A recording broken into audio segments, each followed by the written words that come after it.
Hey guys, എല്ലാവർക്കും ഒരു പുതിയൊരു വീഡിയോയിലേക്ക് സ്വാഗതം. അപ്പോൾ ഇന്നത്തെ വീഡിയോയിൽ നമ്മൾ ഡിസ്കസ് ചെയ്യാനായിട്ട് പോകുന്നത് ഒരു സ്മാർട്ട് ഫോണിൻ്റെ റിപ്പയറിങ് കോസ്റ്റാണ്.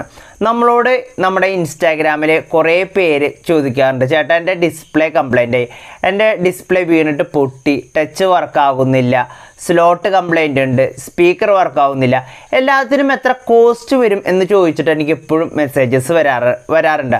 അപ്പോൾ ഞാൻ വിചാരിച്ചു നമ്മുടെ ചാനലിൻ്റെ ഉള്ളൊരു വീഡിയോ ചെയ്തേക്കാം.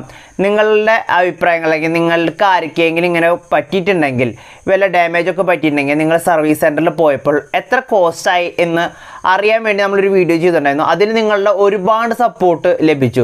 അപ്പോൾ ഞാൻ വിചാരിച്ചു എത്രയൊക്കെ കോസ്റ്റാണ് ഓരോ പാർട്ട് കംപ്ലൈൻ്റ് ആയി, ഡിസ്പ്ലേ കംപ്ലൈൻ്റ് കഴിഞ്ഞാൽ എത്ര കോസ്റ്റാണ് വരിക, അതിനെ ബേസ് ചെയ്തിട്ടൊരു വീഡിയോ ചെയ്ത് കഴിഞ്ഞാൽ നിങ്ങൾക്ക് എല്ലാവർക്കും യൂസ്ഫുൾ ആകും എന്ന്. അപ്പോൾ നമുക്ക് ഇപ്പോൾ 2 ദിവസം കംപ്ലീറ്റ് ആയി നമുക്ക് ഒരുപാട് കമൻറ്റുകൾ ആ വീഡിയോൻ്റെ താഴെ വന്നിട്ടുണ്ടായിരുന്നു. അപ്പോൾ ഓരോ പ്രൊഡക്റ്റിനും അല്ലെങ്കിൽ ഓരോ പാർട്ടിനും എത്രയൊക്കെ കോസ്റ്റ് വരുന്നതിനെ ബേസ് ചെയ്തിട്ട് നമ്മൾ ഈ വീഡിയോ ചെയ്യാനായിട്ട് പോകുന്നത്. അപ്പോൾ കുറേ പേർക്ക് എന്തായാലും ഈ വീഡിയോ യൂസ്ഫുൾ ആയിരിക്കും. അപ്പോൾ എല്ലാവരും ലാസ്റ്റ് വരെ കാണാം. അപ്പോൾ നിങ്ങൾക്ക് എല്ലാവർക്കും വളരെ യൂസ്ഫുൾ ആയിരിക്കും. ഇപ്പോൾ നമ്മൾ പറയാനായിട്ട് പോകുന്നത് മാക്സിമം IPS ഡിസ്പ്ലേ അല്ലെങ്കിൽ AMOLED ഡിസ്പ്ലേ ഉള്ള സ്മാർട്ട് ഫോണുകളുടെ ഡീറ്റെയിൽ അല്ല. എന്താ കാരണം എന്ന് വെച്ചിട്ടുണ്ടെങ്കിൽ AMOLED ഡിസ്പ്ലേ ആകുമ്പോൾ നമ്മൾ പറയാൻ പോകുന്ന കോസ്റ്റിനേക്കാൾ ഒരു 2000-2500 കൂടും. ഇപ്പോൾ നമ്മൾ പറയാൻ പോകുന്നത് IPS ഡിസ്പ്ലേ അല്ലെങ്കിൽ LCD ഡിസ്പ്ലേ ഉള്ള സ്മാർട്ട് ഫോണുകളുടെ കാര്യമാണ്. ഫസ്റ്റ് നമ്മൾ പറയാനായിട്ട് പോകുന്നത് മദർ ബോർഡ് കംപ്ലൈൻ്റ് ആയി കഴിഞ്ഞിട്ടുണ്ടെങ്കിൽ, മദർ ബോർഡ് കംപ്ലൈൻ്റ് ആവുന്നതും IPS ഡിസ്പ്ലേയും തമ്മിൽ ഒരു കണക്ഷനും ഇല്ല കേട്ടോ.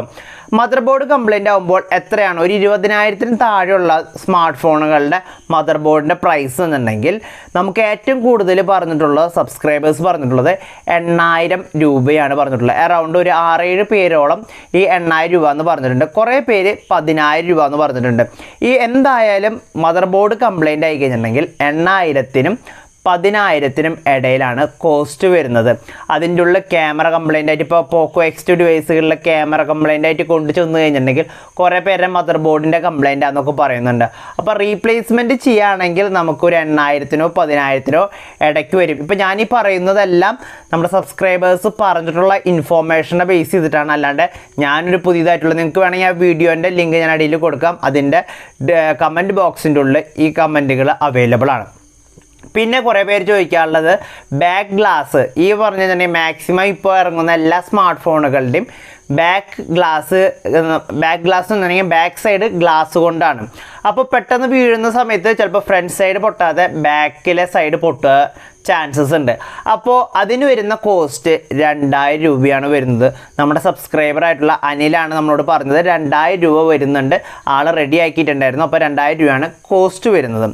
അതിനുശേഷം വേറെ ക്വസ്റ്റ്യൻ ചോദിച്ചിട്ടുണ്ടെങ്കിൽ ഏറ്റവും കൂടുതൽ ആൾക്കാർ ചോദിക്കാറുള്ളത് ഡിസ്പ്ലേ കംപ്ലൈൻ്റ് ആയി, ഡിസ്പ്ലേ വീണ് പൊട്ടുകയോ അല്ലെങ്കിൽ ടച്ച് വർക്കാവാതെ ആയി കഴിഞ്ഞിട്ടുണ്ടെങ്കിൽ എൻ്റെ ഒരു പൊതുവെ ഉള്ള ഒരു അറിവ് ഞാൻ നിങ്ങളുമായിട്ട് ഷെയർ ചെയ്യാം. നമ്മുടെ കേരളത്തിൽ പൊതുവെ നമ്മൾ ചെയ്യുന്നതൊക്കെ ഡിസ്പ്ലേ ടച്ച് വർക്കായാലും ഡിസ്പ്ലേ പൊട്ടാണെങ്കിൽ ഫുൾ പാനലടക്കം മാറ്റിവയ്ക്കുന്ന രീതിയാണ് ഞാൻ കണ്ടിട്ടുള്ളത്. പുറത്തൊക്കെ കേരളത്തിന് പുറത്തൊക്കെ സെപ്പറേറ്റ് ആയിട്ട് ഡിസ്പ്ലേ മാറ്റി വയ്ക്കുക, എന്നാൽ ചില്ല് പൊട്ടി കഴിഞ്ഞാൽ ഗ്ലാസ് മാത്രം മാറ്റി വെച്ചിട്ട് ടച്ച് പുതിയതായിട്ട് വെക്കാതിരിക്കും. അതാണെങ്കിൽ ഒരു സെറ്റ് വെക്കാതെ ആവശ്യമുള്ള പാർട്ട് മാത്രം മാറ്റുന്നത് ഞാൻ കണ്ടിട്ടുണ്ട്. അപ്പോൾ ഇത്രയും കൂടി കോസ്റ്റ് കുറവാണുള്ളത്. ഇതിന് മുന്നേ ഞാനൊരു എൻ്റെ സ്മാർട്ട് ഫോൺ ഉണ്ടായിരുന്നു, അത് ഒരു വട്ടം ചില്ല് പൊട്ടി. ജിയോണിയുടെ S6s എന്ന് പറഞ്ഞിട്ടുള്ള സ്മാർട്ട് ഫോണായിരുന്നു. ഒരു 2 കൊല്ലം മുന്നത്തെ കാര്യമാണ് പറയുന്നത്. അപ്പോൾ അതിന് ഞാൻ ഇങ്ങനെ കംപ്ലൈൻ്റ് ആയിട്ട് വന്നപ്പോൾ അവർ ആ ഗ്ലാസ് മാത്രം മാറ്റി തന്നു. അപ്പോൾ എനിക്ക് 1,500 രൂപയാണ്. ഇത് സർവീസ് സെൻറ്ററിലെ കോസ്റ്റ് അല്ല, പുറത്ത് വെച്ച് ചെയ്തപ്പോൾ ഉള്ള കോസ്റ്റാണ് വന്നത്. ഇപ്പോൾ നമ്മുടെ പൊതുവേ നമ്മുടെ സ്മാർട്ട് ഫോണിലെ ചില്ല് പൊട്ടുകയോ ടച്ച് കംപ്ലൈൻ്റ് ആകുകയോ വന്നു കഴിഞ്ഞിട്ടുണ്ടെങ്കിൽ നമ്മൾ സർവീസ് സെൻറ്ററിൽ പോവുകയാണെങ്കിൽ 5,300 രൂപയാണ് വരിക. പിന്നെ ഒരു കാര്യം എന്നുണ്ടെങ്കിൽ ഈ സമയത്താണ് നമ്മുടെ AMOLED ഡിസ്പ്ലേയുടെ കാര്യം നിങ്ങൾക്ക് മനസ്സിലാക്കേണ്ടത്. AMOLED ഡിസ്പ്ലേ ആണെങ്കിൽ IPS ഡിസ്പ്ലേയുടെ റേറ്റാണ് പറഞ്ഞത് അറൗണ്ട് 5,300 രൂപ. പിന്നെ അത് പ്ലസ് ഒരു 3,000 രൂപയും കൂടി എക്സ്ട്രാ വരും, 8,000-ൻ്റെ സംതിങ് വരും IPS ഡിസ്പ്ലേ ആണെങ്കിൽ. ഇപ്പോൾ നമ്മൾ പറയുന്ന സ്മാർട്ട് ഫോൺ അല്ലെങ്കിൽ ഈ കോസ്റ്റൊക്കെ എന്നുണ്ടെങ്കിൽ ഒരു 20,000-നും 20,000 താഴെയുള്ള സ്മാർട്ട് ഫോണിൻ്റെയാണ്. അതിന് കൂടിയ സ്മാർട്ട് ഫോണുകളുടെ പ്രൈസ് എപ്പോഴും ഇതിനേക്കാളും ഡബിൾ ആവാനുള്ള ചാൻസസ് ഉണ്ട്. ഫോർ എക്സാമ്പിളായിട്ട് പറഞ്ഞിട്ടുണ്ടെങ്കിൽ സാംസങ്ങിൻ്റെ S10 ഡിസ്പ്ലേരെ നമ്മുടെ ഫ്രണ്ടിൻ്റെ ഇന്ന് വീണ് പൊട്ടാനിടയിട്ടുണ്ടായിരുന്നു. അപ്പോൾ മാറ്റാൻ പോയപ്പോൾ 15,000 രൂപയാണ് അതിൻ്റെ ഒറിജിനൽ ഡിസ്പ്ലേയുടെ കോസ്റ്റ് പറഞ്ഞത്. അപ്പോൾ അത്ര സ്മാർട്ട് ഫോണുകളും ഏറ്റവും വില കൂടിയ സ്മാർട്ട് ഫോണുകളുടെ കോസ്റ്റ് ഭയങ്കരമായിരിക്കും. അതുകൊണ്ടാണ് നമ്മൾ എപ്പോഴും പറയുന്നത് സ്മാർട്ട് ഫോൺ വാങ്ങുമ്പോൾ ഒരു കൊല്ലത്തേനെങ്കിലും കംപ്ലീറ്റ് പ്രൊട്ടക്ഷൻ ചെയ്യാനായിട്ട് പറയുന്നത്. പിന്നെ ഒരു കാര്യം എന്ന് പറഞ്ഞാൽ ക്യാമറയ്ക്ക് മാത്രം കംപ്ലൈൻ്റ് ആണെങ്കിൽ അത് നമ്മുടെ സബ്സ്ക്രൈബർ ഒരു സ്പെഷ്യലായിട്ട് തന്നെ എഴുതിയിട്ടുണ്ട്. ഫോൺ വീണപ്പോൾ ബാക്കിലത്തെ ക്യാമറയുടെ ചില്ല് മാത്രം പൊട്ടുകയാണെങ്കിൽ കോസ്റ്റ് വരുന്നത് 600 രൂപയാണ്. പ്ലസ് 800 രൂപ സർവീസ് ചാർജ് വരുന്നുണ്ട്. അഡീഷണൽ നമ്മളിപ്പോൾ ഫിറ്റ് ചെയ്യണതിനുള്ള കോസ്റ്റും വരുന്നുണ്ട്. പിന്നെ 64 മെഗാ പിക്സലിൻ്റെ സെൻസർ കംപ്ലൈൻ്റ് ആയി കഴിഞ്ഞിട്ടുണ്ടെങ്കിൽ 1500 രൂപയാണ് വാങ്ങുന്നത്. അതിൻ്റെ ഒപ്പം തന്നെ സർവീസ് ചാർജ് ആയിട്ടുള്ള 800 രൂപയും കൂടി വാങ്ങുന്നതായിരിക്കും. അപ്പോൾ 800 രൂപ സർവീസ് ചാർജ് അടക്കം 2300 രൂപയാണ് വരുന്നത്. പിന്നെ നമ്മുടെ വോളിയം ബട്ടൺ കംപ്ലൈൻ്റ് ആയി കഴിഞ്ഞിട്ടുണ്ടെങ്കിൽ അത് സർവീസ് ചെയ്യാനായിട്ട് വാങ്ങിച്ച പൈസ 350 രൂപയാണ്. ഈ പറയുന്ന പ്രൈസ് ഡീറ്റെയിൽസ് ഉണ്ടല്ലോ, അത് ഞാൻ വീണ്ടും ഒരു വട്ടം കൊണ്ട് ഓർമ്മിപ്പിക്കുകയാണ്. നമ്മുടെ സബ്സ്ക്രൈബേഴ്സിന് ഇങ്ങനെ ഡാമേജ് ഉണ്ടായ സമയത്ത് അവർക്ക് സർവീസ് സെൻറ്ററിൽ പോയ സമയത്ത് വന്നിട്ടുള്ള കോസ്റ്റുകളാണ് പറഞ്ഞിട്ടുള്ളത്.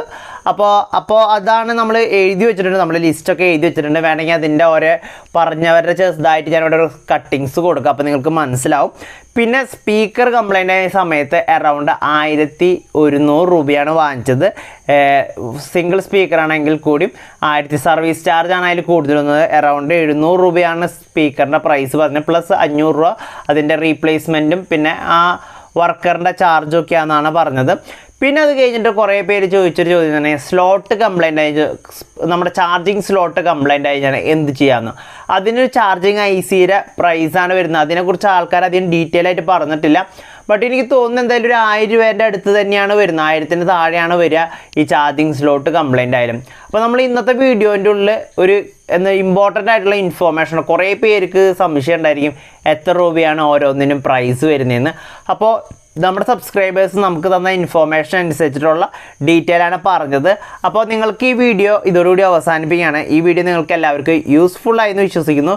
വീഡിയോ യൂസ്ഫുൾ ആണെങ്കിൽ ഒന്ന് ലൈക്ക് ചെയ്ത് സപ്പോർട്ട് ചെയ്യുക. ഒരു പുതിയൊരു വീഡിയോ ആയിട്ട് വരുന്നവരെ വെയിറ്റ് ചെയ്യുക. Thank you for watching. By.